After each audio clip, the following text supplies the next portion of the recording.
Well, welcome back. I want to talk to you in this lesson about how to deal with worry. Now, I'm going to get to that in just a few moments.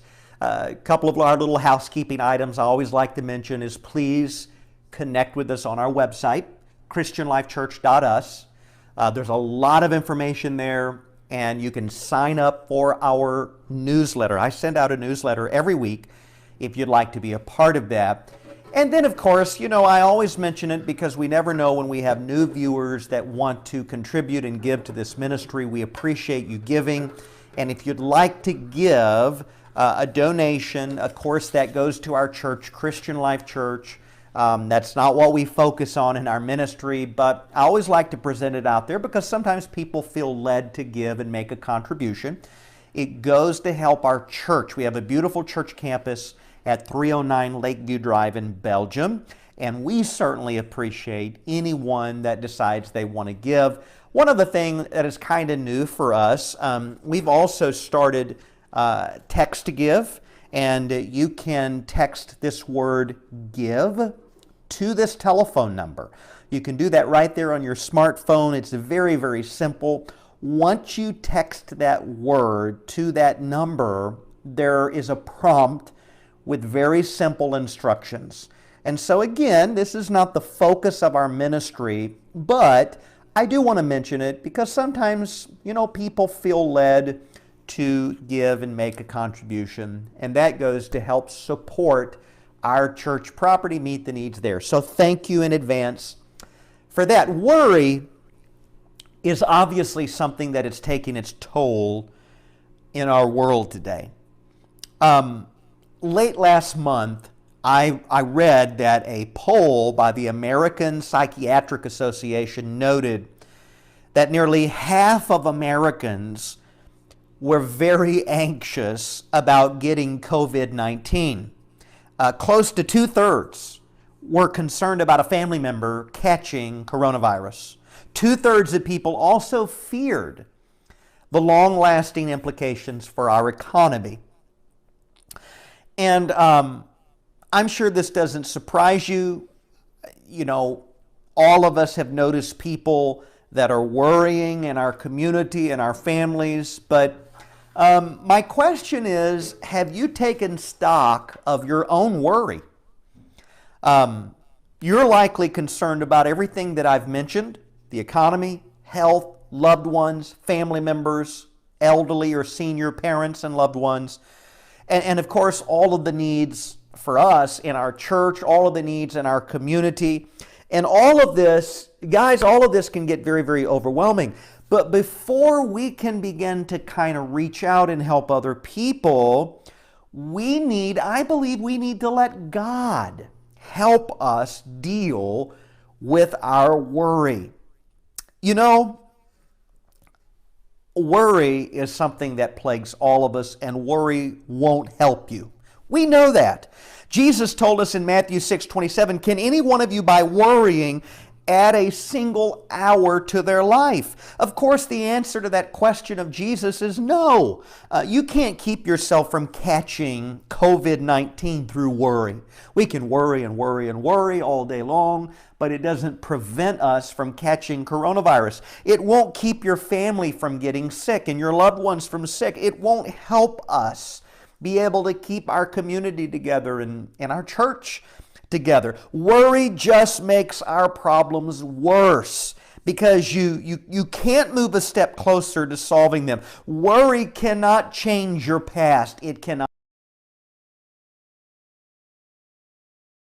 Got to understand this. All it can do is mess up our here and now, right now, our present.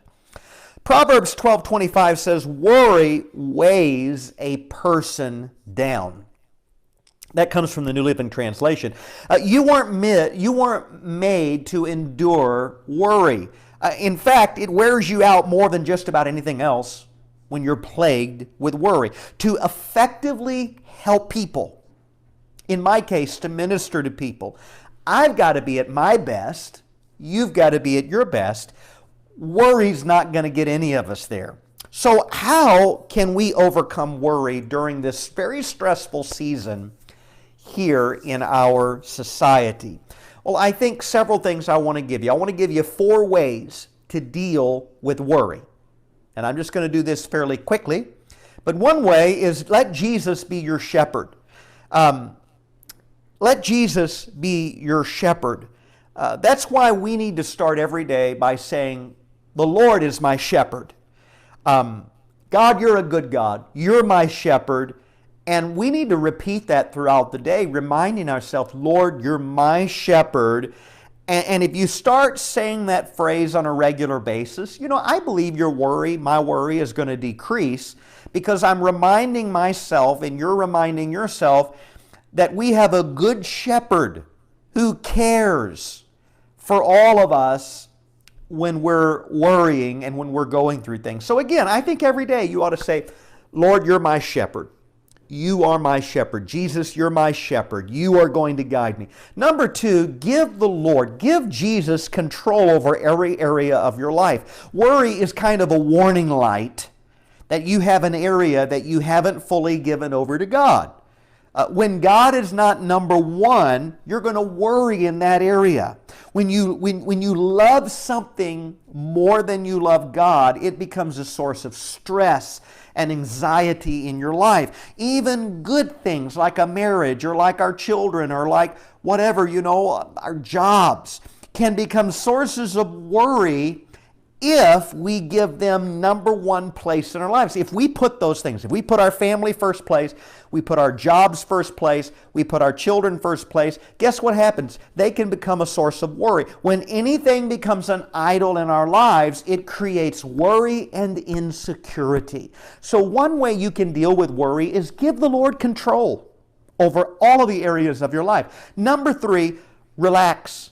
Give God your worries through prayer. I've told people before that you need to count your blessings. In times like this, we must continually remind ourselves of all that God has done in our life.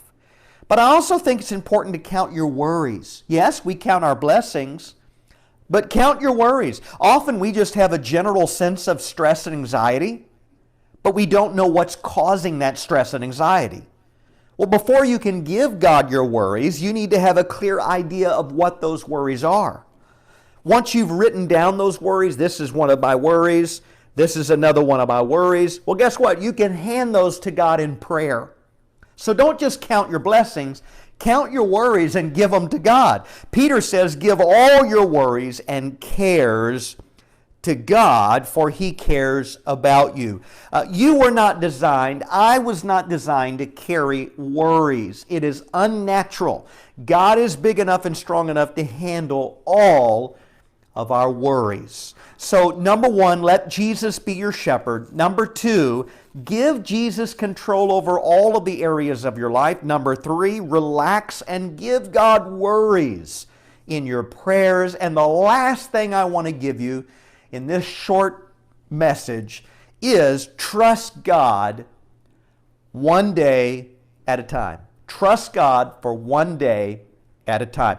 Don't steal your whole future by bringing into worries or its worries into today. Don't drag all of your future worries into today. Jesus said it like this, don't worry about tomorrow, for tomorrow will bring its own worries.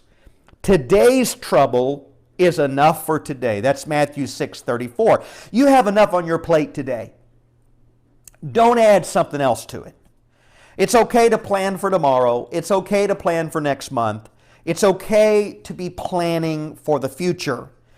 But right now, we're going through one of the most unique experiences ever in church history and in our world, in our society. And we need to make plans for what we're going to do in the days and the weeks and the months to come. So again, just take it one day at a time. You can plan for tomorrow without living in tomorrow. You can only live in today and right now. God is constantly testing how much we trust Him.